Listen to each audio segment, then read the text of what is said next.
네, 비하인드 뉴스 정치부 이성대 기자가 나와 있습니다. 시작할까요? 네, 첫 번째 이슈 바로 보겠습니다. 백악관도 윤 어게인.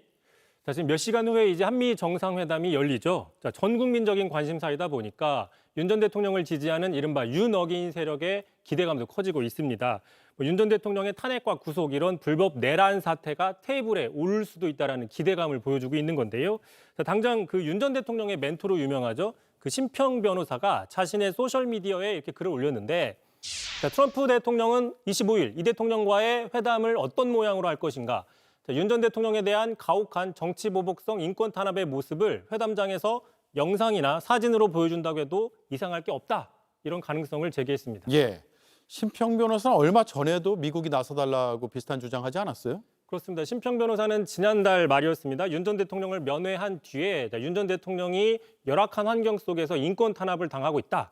미국이 나서달라 이렇게 얘기를 해서 어떤 미국의 내정 간섭을 공개적으로 요구하는 게 아니냐 이런 논란이 나온다고 저희가 전해드린 바가 있었습니다. 자, 그런데 윤 전 대통령을 추종하는 윤 어게인 세력의 또 핵심 인물이 있죠. 전한길 씨도 비슷한 주장을 계속하고 있습니다. 직접 들어보시죠. 예. 윤석열 대통령에 대해서 트럼프가 뭐라 했는지 아세요? Really admire. 나는 진실로 윤석열을 존경한다 그랬어요. Really admire. 그런데 윤석열 대통령 어떻게 돼 있죠 지금? 구치소에 갇혀서 인권 유린 당하고 있죠. 존경할 대통령이 있었는데 어디 갔지? 구치소에 갇혀 있대. 인권 유린 당한대. 그럼 이재명 누구냐라고 물을 거 아니야. 예. 윤 어게인 주장하는 쪽에선 탄핵 정국 때부터 줄기차게 트럼프 대통령이 윤석열 전 대통령 구해줄 것이다 이렇게 주장을 했잖아요. 그들 입장에서는 뭐 기대를 할 수 있겠지만 실현 가능성은 없어 보이네요. 그렇습니다. 윤 어게인 세력의 기대와 달리 그동안 트럼프 정부는 탄핵 정국에서 좀 다른 행보를 보여왔는데 몇 가지 대표적인 걸 좀 가져와 봤습니다. 자, 트럼프 대통령이 윤 전 대통령을 구하려고 항공모함을 보낼 것이라고 얘기를 해왔지만 정작 보내지 않았었죠. 자, 그리고 또 미국이 이재명 대통령을 인정하지 않을 것이라고 했지만 지난달 말이었습니다.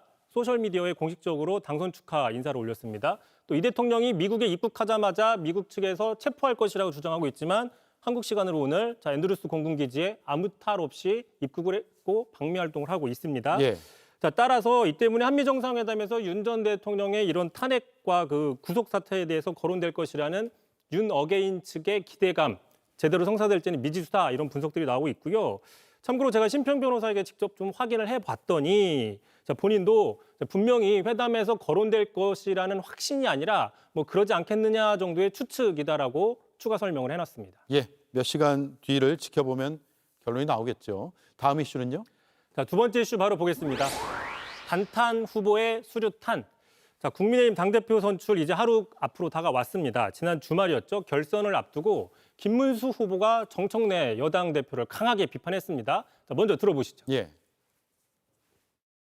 정청래 대표 자체가 바로 미 대사 관저 다물 타는 곳 가서 수류탄을 던지고 쇠파이프로 현관문을 다 깨고 거기다가 대사 관저 불을 지르는 그런 아주 흉악한 분입니다.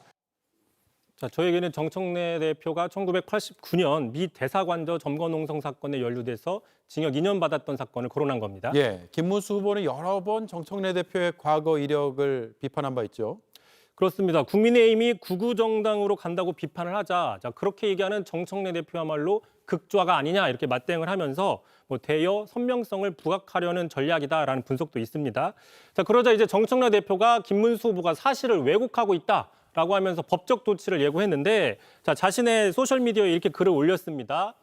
자, 아주 흉악한 분이다라고 했지만 수류탄을 던지거나 현관문을 다 깨거나 불을 지른 적이 없다면서 정정하거나 사과하지 않으면 법적 조치하겠다라고 경고를 했습니다. 예. 참고로 당시 대학생들은 실제 살상용 수류탄이 아니라 최루탄이죠. 그 사과탄이나 뭐 사제폭탄을 들고 들어갔다라는 보도가 있습니다.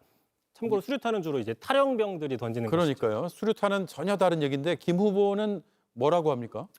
자, 그러자 이제 김문수 후보 측에서 입장을 냈습니다. 정 대표는 여당 대표로서 한미동맹에 악영향을 끼치는 언행을 멈추고 자중하고 먼저 자신을 되돌아보라 이렇게 맞대응을 했습니다. 사과할 생각이 없다라는 것이죠. 예. 참고로 정청래 대표는 지난해였습니다. 자신과 연루된 그 사건에 대해서 잘못 보도가 나왔다면서 언론에 정정 보도를 요청한 적이 있었는데, 참고로 보시면 그 당시 언론이 사실 확인 결과 그 방화 미수에 그쳤다라고 이야기한 적이 있었습니다. 참고로 김문수 후보가 계엄으로 누가 죽었느냐라고 이야기한 적이 있었죠. 성공하지도 못했고 계엄에 그 죽은 사람이 없었다, 미수에 그쳤다라고 주장을 해왔는데 이 논리대로면 방화 예비에 그쳤던 정청래 대표도 왜 비판하냐 예. 이런 반문이 나온다는 지적도 있습니다. 예, 논리상 막힐 수도 있겠네요.